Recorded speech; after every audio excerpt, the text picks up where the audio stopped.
the father of my mother. After that, sir, I began to see how great the knowledge that the black people possessed was.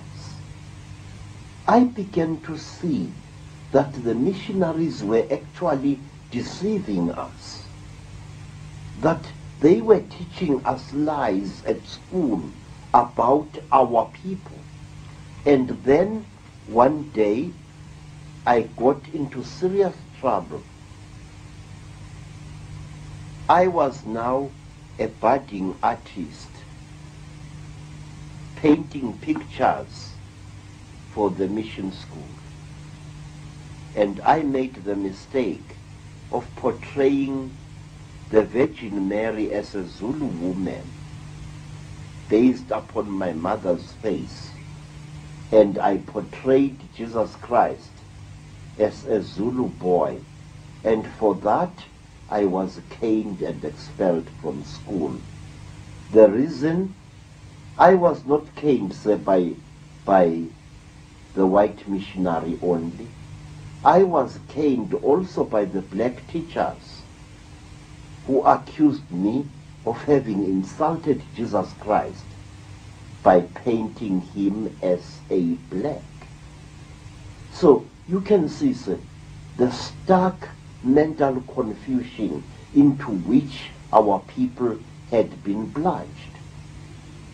Men caning a boy because he had painted Christ as a black man, and saying that by blackening Christ's face, this boy had blasphemed. Just makes you see, Credo, how easy it is for the few to control the world when most of the world gives its mind away. Yes, sir, but one must understand, Mr. David Icke, that we human beings are weak creatures. We fall victim to ill health. We fall victim to sometimes nameless fear. And that is where the forces of darkness pounce upon us when we are afraid, sick, or insecure. Many black people who were converted easily to Christianity were people who had been traumatized by war. You see, during the great Zulu wars in Natal, thousands of black men and women used to run away from Zululand to Durban, where huge refugee camps, bigger than anything we have ever seen in Africa, soon blossomed. These refugee camps were fertile ground for Christian missionary operations. These refugee camps were places where many a self-seeking missionary was sure of walking away with several hundred converts. Credo, all these methods we've been talking about here can be connected to this one stream, unbroken under different names, that came out of London. The next major stream I'd like to look at was that represented by Cecil Rhodes in the British South Africa Company, which, from what I've seen, transformed, perhaps more than anything, the structure, the economy, and the life of South Africa. What about him and that time? Many stories are told about Cecil Rhodes. Many stories. And one day I shall amuse you with one. Cecil Rhodes was a strange man. Like all great men, he was a weird mixture of great viciousness and mercifulness. Cecil Rhodes was a seeker after knowledge, and he used to do many things for those blacks who gave him the knowledge he sought. First, Cecil Rhodes was interested in legends that he had heard about Africa and the Africans. He wanted to know where our people used to mine minerals. And his men used to go from village to tribal village, carrying cheap blankets, traveling shawls, and Stetson hats to bribe tribes people into showing them where mines were, ancient African mines were.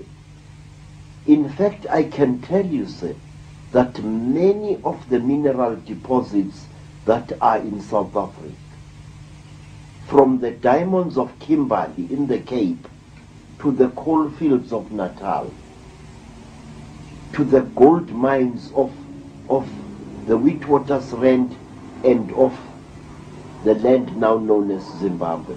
All these mineral deposits were pointed out to Rhodes and his men by Africans. Africans willing to do anything to impress this strange white man. Cecil Rhodes smiled very often, especially before he ordered the slaughter of an entire tribe. Cecil Rhodes got to know how deeply our people respected a powerful man who reconciled two clashing factions.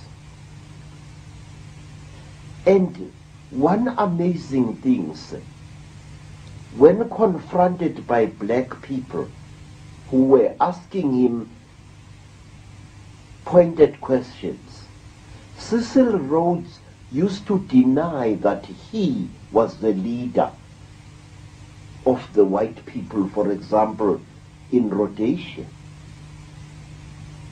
He acted like a third party, a man who was dedicated to reconciling black and white and stopping conflict between them. And until he died, sir, Cecil Rhodes was known by the Mandebele people as Mlamlankunzi, the brave one who parts two clashing bulls. At one time, Cecil Rhodes went to a very holy place,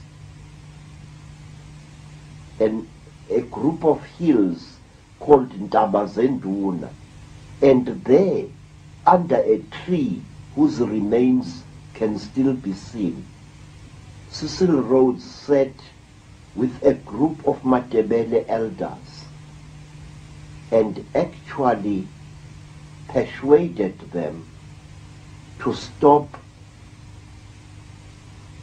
warlike actions against the British Empire. How did he manipulate the black tribes of Africa so that he got all these mineral rights which have now become consolidated goldfields and De Beers and Anglo-American? Cecil Rhodes used to walk about completely unafraid amongst the Matebele people, and he used to tell them to attack the Mashona people, whom he called dogs.